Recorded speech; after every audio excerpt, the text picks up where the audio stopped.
estava lá visitando, e um pastor fez essa apresentação, e eu fiquei muito impressionado, achei muito interessante, porque eu já havia lido bastante sobre esse assunto, e eu, ao final da apresentação, eu pedi a ele uma cópia do PowerPoint, e o PowerPoint que eu vou apresentar para vocês aqui é quase exatamente o que ele apresentou. Então, não é meu material, não fui eu que preparei, mas eu concordo com tudo que está ali. Então, vou estar usando esse PowerPoint para apresentar esse tema que tem sido uma bênção para mim.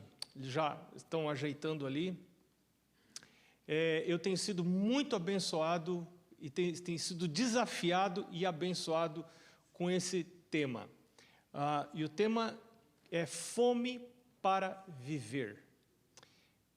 Diz que uma criança, o pai e a mãe estavam falando sobre jejum para a criança, e a criança disse, não, mas se a gente jejuar, a gente morre. E aí o pai disse, mas vários personagens da Bíblia jejuaram, e a criança disse, mas todos morreram.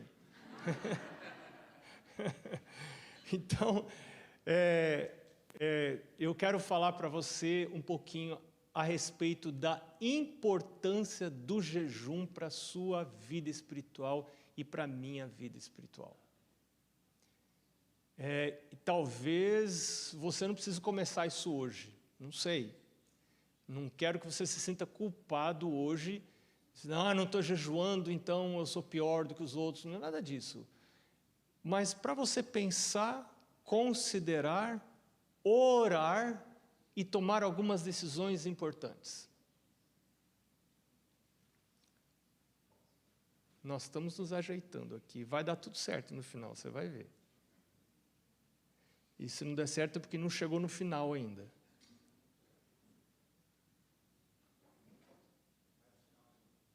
Tá bom. Não vai funcionar? Tá bom. Bom, vamos tentar ver se funciona? Eu acho que vale a pena até parar um pouquinho. Eu tenho um outro... Só um pouquinho, pessoal.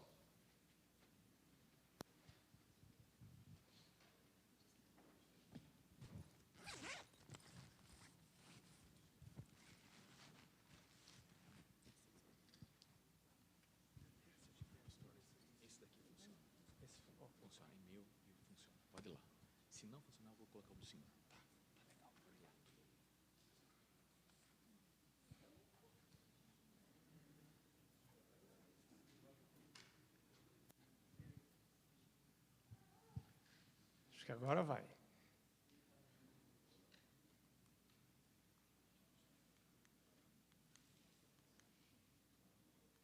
Ótimo. Funcionou. Então, jejum é abstinência voluntária ou redução de algum ou todo alimento, bebida ou ambos por um período de tempo. Nos é dito que 1/4 do que nós comemos nos mantém vivos, e os outros 3/4 mantêm os médicos vivos. Benjamin Franklin disse, vi poucos morrerem de fome, por comer demais vi 100.000. Platão, jejuo para uma maior eficiência física e mental.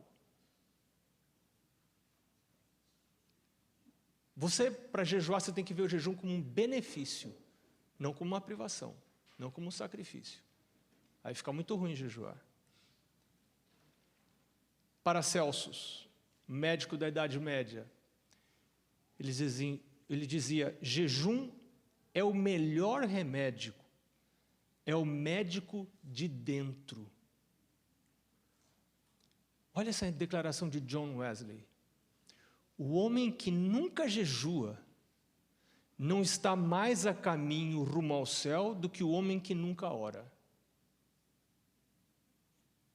Jesus falou de oração e Jesus falou de jejum. E às vezes a gente nem ora e nem jejua.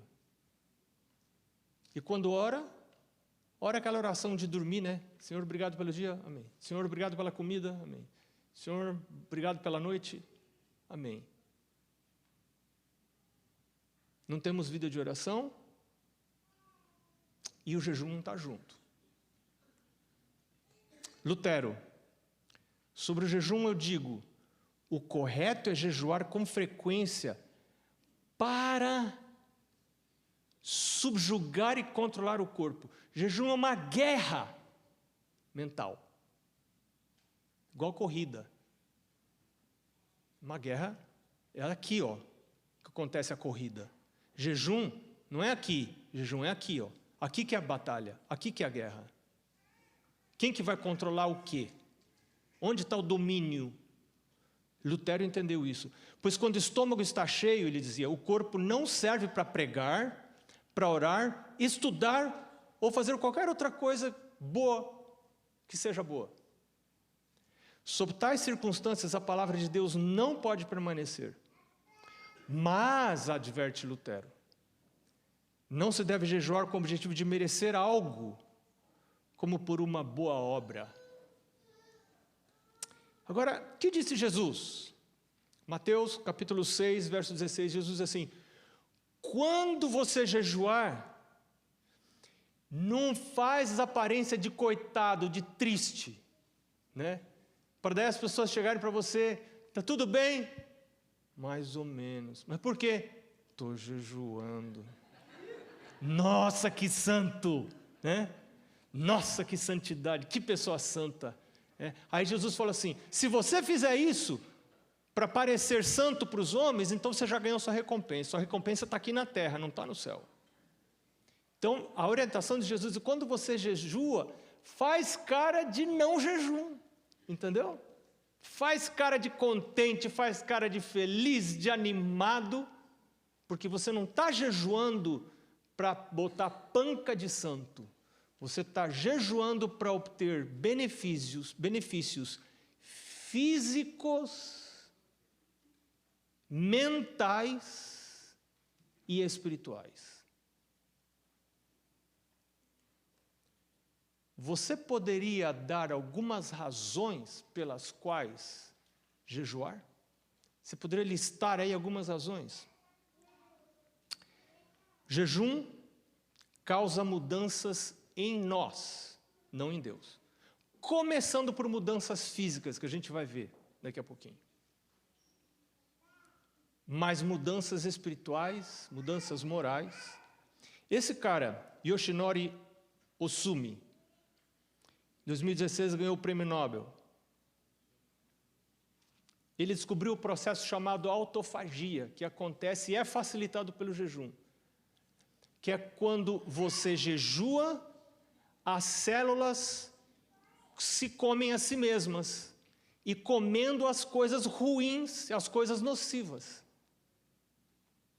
Isso vai evitar uma série de coisas. Vai ajudar a evitar uma série de coisas. Câncer. Gordura no fígado, doenças infecciosas, vai melhorar demais a sua imunidade. Ai, Covid. Jejua. Quem sabe uma vez por semana, sua imunidade vai melhorar muito.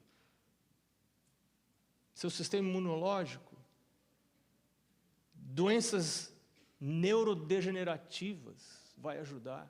Porque você, quando está jejuando, o seu corpo não vai gastar energia com digerir comida e ele vai procurar coisa para limpar, e ele vai fazer uma limpeza. A gente, assim, não tem que fazer uma boa limpeza na casa de vez em quando? E quando é que a gente vai fazer essa limpeza no corpo da gente? A gente vai comendo, e não dá tempo para o corpo fazer essa limpeza. Então, essa faxina, chamada autofagia, ela desintoxica, ajuda no processo de desintoxicação do seu corpo. É um processo maravilhoso. E afeta especialmente as nossas mitocôndrias, que são responsáveis aí pelo processo de mistura oxigênio com glicose e vai produzir energia no nosso corpo, né? Então, você quer ter energia, melhorar o seu nível de energia, jejua.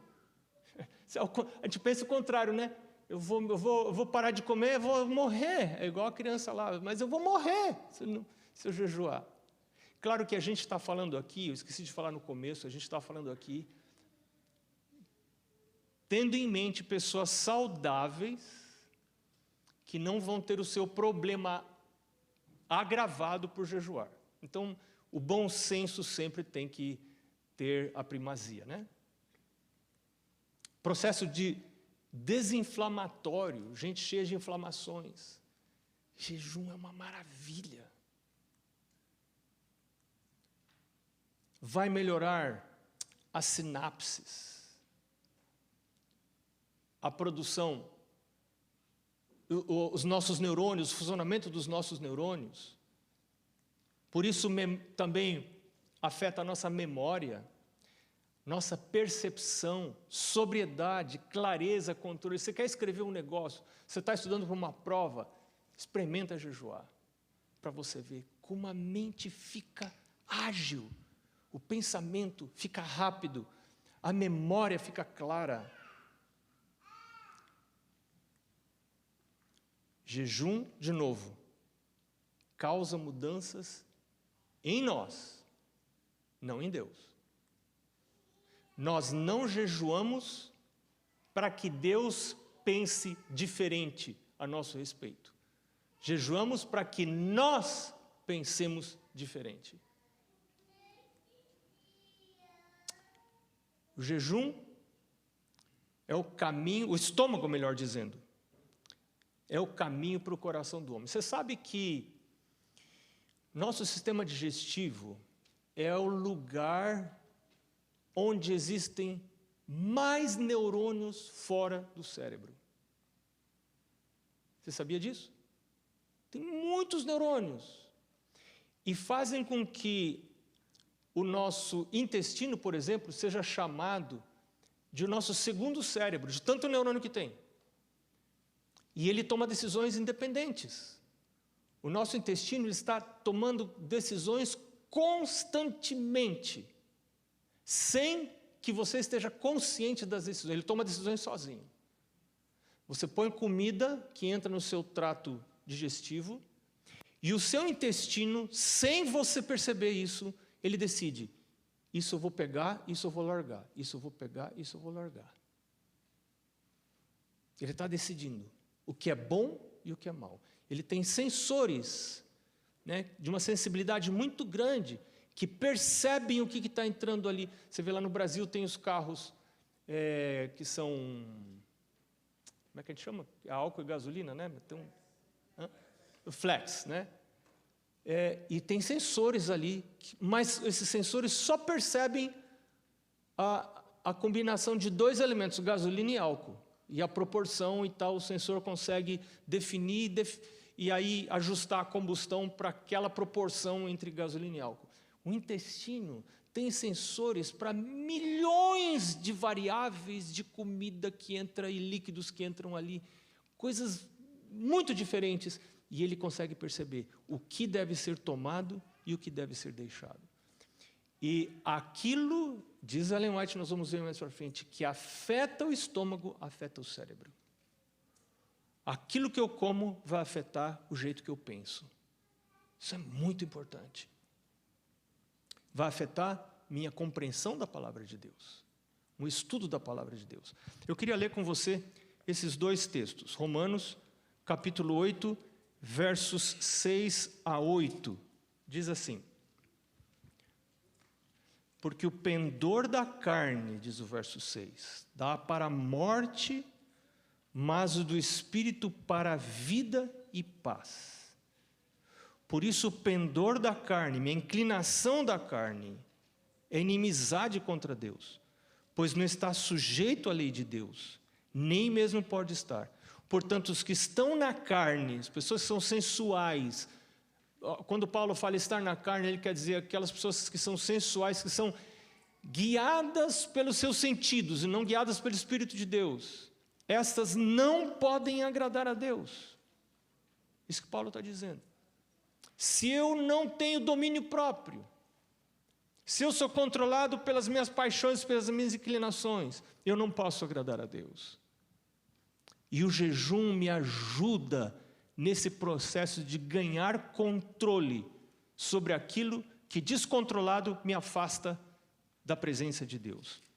Gálatas, capítulo 5, verso 17. Diz assim: porque a carne, meu corpo, milita, luta, guerreia contra o Espírito Santo, e o Espírito contra a carne, porque são opostos entre si, para que não façais o que porventura seja do vosso querer. A maior tristeza de uma vida é a pessoa que faz tudo o que quer. Só faço o que eu quero, o que eu não quero eu não faço. E não tem domínio próprio, não tem autocontrole. Domínio próprio é você fazer coisas que você não quer quando você sabe que deve fazê-las. Ou não fazer coisas que você quer quando você sabe que não deveria fazê-las. Isso é domínio próprio. Gênesis capítulo 3, verso 6. Onde caíram Adão e Eva? Onde começou a queda de Adão e Eva? Vendo o fruto, lembra dessa história?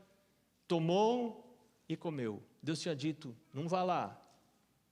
Lucas, capítulo 17, outro texto que nós vamos ler. Lucas, capítulo 17, versos 26 a 30. Assim como foi nos dias de Noé, será também nos dias do Filho do Homem. Comiam, bebiam, casavam e davam-se em casamento. Uma alusão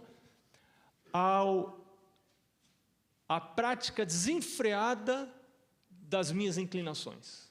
Para comer, para beber e na minha sexualidade. Até o dia em que Noé entrou na arca e veio o dilúvio e os destruiu a todos. E diz aqui Jesus, o mesmo aconteceu nos dias de Ló. Comiam, bebiam, compravam, vendiam, plantavam e edificavam. O fim estava chegando, a destruição de Sodoma estava chegando. E eles comiam, bebiam, edificavam, plantavam. A vida corria normalmente.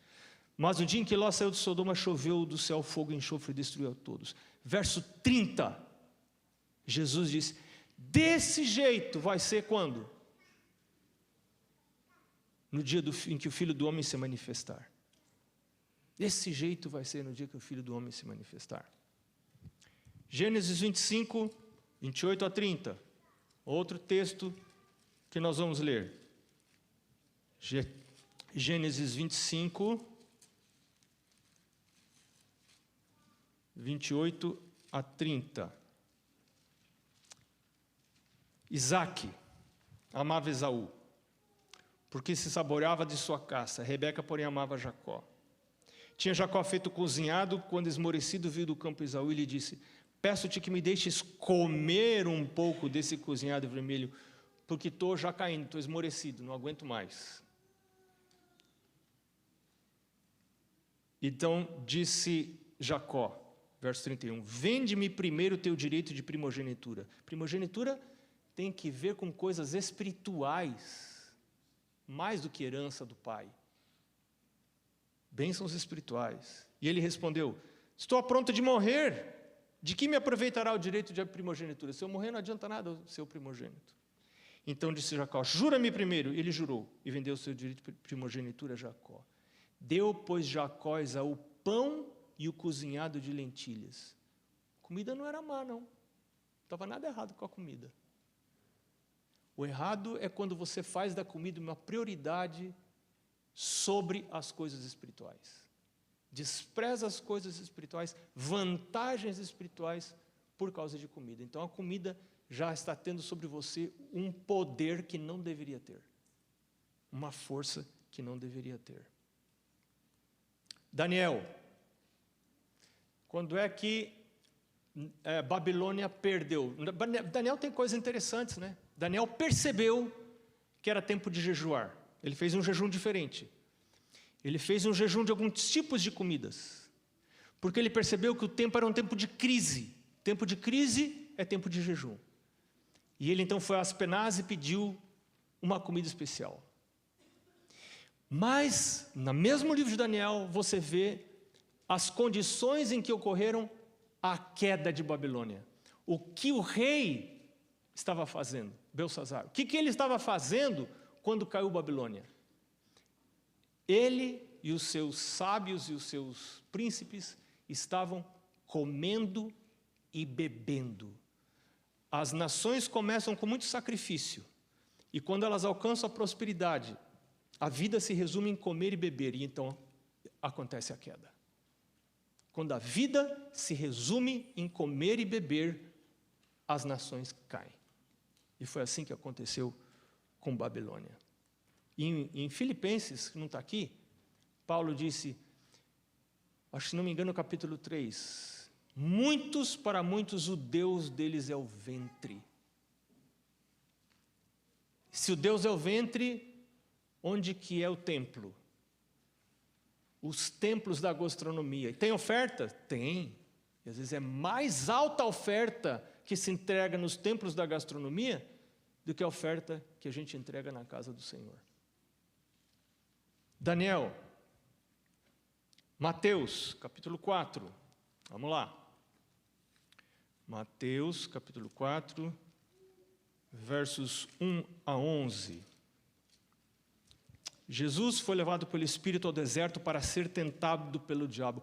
Como que começa o diabo com suas tentações? Como que ele começou com Eva? Com Adão e Eva, lá no Jardim do Éden. Qual foi a primeira tentação? E Adão e Eva, caíram. Satanás disse, vou fazer o mesmo com Jesus. Falou, Jesus teve fome depois de jejuar 40 dias e 40 noites. Por que jejuou Jesus? Ele era o Filho de Deus, precisava jejuar. Será que Jesus sentia fome? Ele não era Deus, mas como humano, ele sentia fome. Ele estava sujeito ele tinha um corpo humano. E ele sentiu fome. Então o tentador se aproximou dele e disse, se és Filho de Deus, você conhece a história, manda que essas pedras se transformem em pão. A resposta de Jesus, olha a resposta de Jesus, está escrito, nem só de pão viverá o homem, mas de toda a palavra que procede da boca do Senhor. A palavra que procede da boca do Senhor, não só dá para você vida espiritual, mas dá para você vida física também.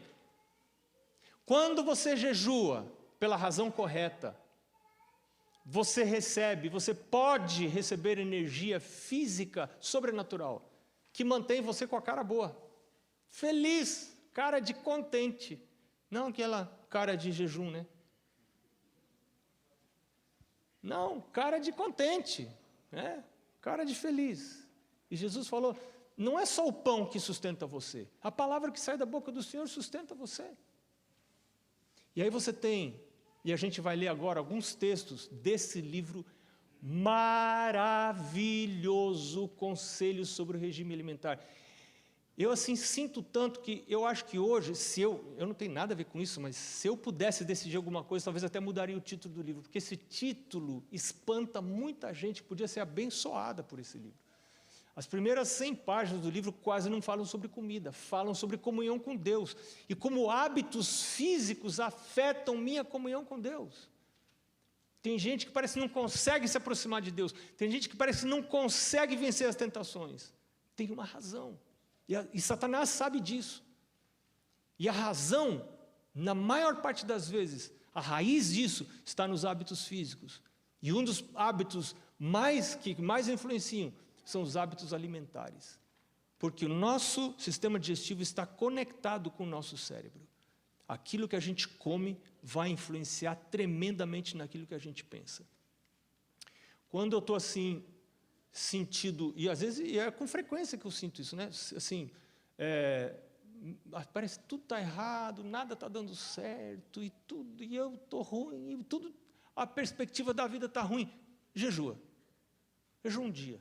24 horas, para você ver. Fica tudo lindo, maravilhoso. Até um pão seco fica uma delícia para você. Entendeu? A barriga muito cheia de comida traz muita tristeza para a vida da gente. Começando os textos. Eu não vou citar, porque você pode ler aí, vou citar a fonte para a gente ir mais rápido. Cristo se submeteu à prova na questão do apetite e por quase 6 semanas resistiu à tentação em favor do homem, diz Ellen White. Este longo jejum no deserto destinava-se a ser uma lição ao homem caído através de todos os tempos. Cristo não foi vencido pelas fortes tentações do inimigo. E isto é uma animação para toda alma que luta contra a tentação. Você está lutando contra a tentação? Jejum. Todos os que querem viver vida piedosa podem vencer, como Cristo venceu, pelo sangue do Cordeiro e pela palavra do seu testemunho. Aquele longo jejum do Salvador fortaleceu-o para resistir. A gente pensa que o jejum vai me deixar fraco. É o contrário. O jejum vai fortalecer você, fisicamente e espiritualmente. Deu ele prova ao homem de que começaria a obra de vencer justamente onde começou a ruína, ou seja, na questão do apetite. Escuta isso aqui. Diz ela, Satanás está constantemente alerta para submeter a raça humana inteiramente ao seu controle. Seu mais forte poder sobre o homem exerce ele através do quê? É pornografia. É? Não. Não é isso. Qual é o mais forte poder? Onde Satanás toma controle do homem todo? Apetite. E é por isso que Satanás procura estimular o apetite de todo jeito que ele pode. E é por isso que a gente não quer ler aquele livro que eu falei para vocês agora há pouco. O danado do Conselho de Saúde Alimentar. Eu tinha um amigo, num dos lugares que eu trabalhei, quando um dia a gente conversando sobre o livro, pastor, nem falo, não quero nem ler esse livro para não saber. Como se a ignorância me livrasse das consequências da ignorância, né? A ignorância não me livra das consequências da ignorância. Satanás tem vencido seus milhões, tentando-os a condescender com o apetite. Mediante a satisfação do paladar, o sistema nervoso torna-se excitado, debilita-se o poder do cérebro, tornando impossível pensar calma e racionalmente. Agora você imagina um casal que está tendo conflito. Um casal que está com conflito, problema, pastor, vamos separar, está difícil a vida junto. Bom, esse texto está me dizendo aqui que quando minha barriga está muito cheia, meu sistema nervoso se torna excitado, o cérebro fica debilitado, o poder do cérebro fica debilitado, e não é que é difícil, mas ela não usa a palavra difícil, ela usa a palavra impossível você pensar calma e racionalmente. Agora, como é que eu vou me dar bem com a minha esposa se eu não consigo pensar calma e racionalmente? Porque a minha barriga está cheia de comida o tempo todo, e às vezes comida da pior qualidade, que eu não aprendi a seguir a orientação do Senhor, de que qualidade. E às vezes a qualidade é boa, mas a quantidade é excessiva. E o prejuízo é o mesmo, praticamente. O dominador poder do apetite demonstrar-se-á a ruína de milhares. Quando se houvessem vencido nesse ponto, teriam tido poder moral para alcançar a vitória sobre todas as outras tentações de Satanás. Ou seja, a primeira vitória a ser alcançada é a vitória sobre o apetite. Se você alcança a vitória sobre o apetite, você vai ter vitória sobre todas as outras tentações. E aí você vê como o jejum é importante, porque o jejum vai ensinar você quão fraco você é. Quando eu comecei esse processo de jejum, né? Primeiro eu achava assim, não, eu sou magro demais. Se eu jejuar, eu caio. Se um vento bater, eu já vou. Eu sou muito magro. Então, se eu jejuar, eu vou cair. E eu me lembro uma vez que eu fiz uma tentativazinha de jejum e me deu assim um branco. Não posso mais jejuar. E passei anos assim, imaginando. Eu já era pastor, muito tempo, né? E até que um dia eu entendi as implicações. E eu falei, Senhor, agora eu entendi. O jejum é uma coisa que me liga com o Senhor. Eu quero aprender a ser sustentado por um poder que não é o poder físico do corpo. É uma outra coisa que vai me sustentar nesse dia. E aí começou o processo. Mas aí você faz o plano de jejuar, e chega uma hora, durante o seu tempo de jejum, que a fome chega no pico. Quando a fome chega no pico, você fala assim, mas Mas comer não é errado, por que eu estou nessa besteira? Por que eu estou nisso? Ninguém, eu estou sozinho aqui em casa, ninguém vai ver, porque eu não posso pegar um pedaço de pão aqui. E aí começa a guerra, começa a luta, e aí você percebe quão fraco você é nessa batalha, nessa guerra. E só para dizer mais para você, se você passa esse pico da fome, ele tem um momento assim que a fome, ela alcança o pico. Você passou essa, é como se você passa a arrebentação das ondas no mar, aí você entra no mar manso. Aí você pode ficar muito tempo sem comer, que você não vai sentir mais aquele ardor da fome, né? Quando Jesus se via mais tenazmente assaltado pelas tentações, ou pela tentação, é o original, tem um S a mais ali, ele nada comia. Se Jesus, que era Jesus, precisava não comer quando era assaltado pelas tentações, quem sabe eu não preciso, né? Eu sou melhor, mais forte que Jesus.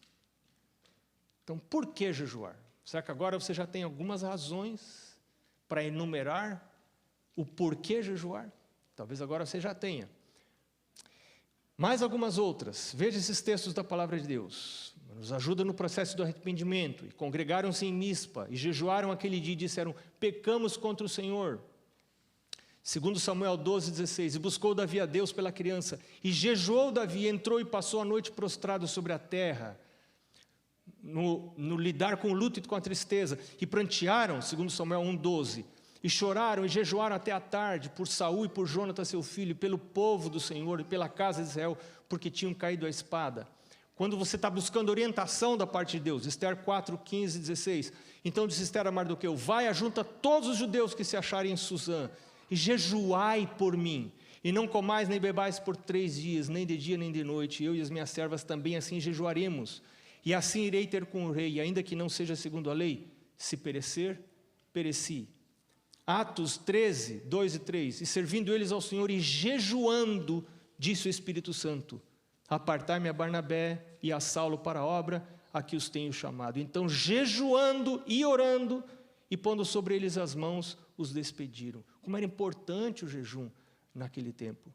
Mais ainda sobre orientação e proteção, Esdras 8:21, então apregoei ali jejum junto ao rio, para nos humilharmos diante da face do nosso Deus, e para lhe pedirmos caminho seguro para nossos filhos e para todos os nossos bens. Interessante. Intercessão, Marcos 9:28-29. E quando entrou em casa, os seus discípulos lhe perguntaram à parte: por que não podemos nós expulsar? E ele lhes disse: esta casta não pode ser com coisa alguma, a não ser com oração e jejum. As duas coisas juntas. Agora, como jejuar? Como é que você faz para jejuar? Primeira coisa, você precisa estabelecer um tempo. Eu vou falar para você como é que eu tenho feito. Eu tenho feito assim. Talvez tenha jeito melhor de fazer. Você vai orar e você vai decidir como faz. Eu tenho escolhido um dia na semana. Então, eu como na noite anterior e só vou comer na tardinha do outro dia, né? Então, eu estabeleço um horário. Você tem que estabelecer o horário. Qual horário? Na verdade, eu pulo 2 refeições, né? Passo 24 horas sem comer, mas você só pula 2 refeições, né? Não é muito, gente. Não é muito você pular 2 refeições, né? Mas estabeleça o horário. Você pode definir o horário. Defina um horário.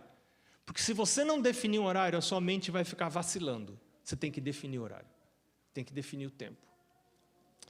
Segunda coisa que você tem que definir: que tipo de jejum que vai ser. Talvez você pode começar assim, com um jejum de frutas. Hoje, em vez, vou comer só frutas, né? Frutas e água. Não sei, defina que tipo de jejum. Comece, talvez o jejum que mais vai beneficiar você, e deve ser o seu alvo chegar nesse tipo de jejum, é o jejum em que você vai passar só com água. Tome bastante água, para você hidratar o seu corpo. É importante, vai ajudar nesse processo da autofagia, de purificação, de jogar as impurezas para fora. É muito importante você tomar bastante água. Se você puder conseguir alguma companhia no seu jejum, vai ajudar a fortalecer você. Eu percebi que eu tenho que contar para a Mari que eu vou jejuar. porque se eu não contar para alguém, é mais fácil eu desistir do jejum. Agora, quando eu já contei, não contar para me exibir, né? Porque ela vive comigo, ela sabe se eu vou comer ou não. Então, eu conto antes de eu começar, olha, hoje eu vou estar jejuando. Ela já sabe, e agora, se ela me vê comendo, fica feio, né? Porque, onde é que fica a palavra do Zé? Não dá, né? Então, para as pessoas íntimas, e é diferente daquilo de falar para os outros e se exibir, não é isso que eu estou dizendo. Mas para as pessoas próximas é bom que elas saibam, isso vai ajudar você a manter o seu propósito. Tome tempo durante o momento de jejum, para você estar a sós com Deus, falar com Deus. Nesse momento, nesse período, o cérebro vai estar extremamente receptivo para ouvir a voz de Deus. Aproveite esta oportunidade para se aproximar dEle, para estudar a sua palavra e andar mais perto dEle. E agora, a última coisa. Como você sai do jejum? Porque tem gente que perde tudo que ganhou no jejum na hora de sair do jejum. Então, planeje como você vai sair do jejum, para que você não perca todos os ganhos do jejum já na primeira refeição, imediatamente depois do jejum.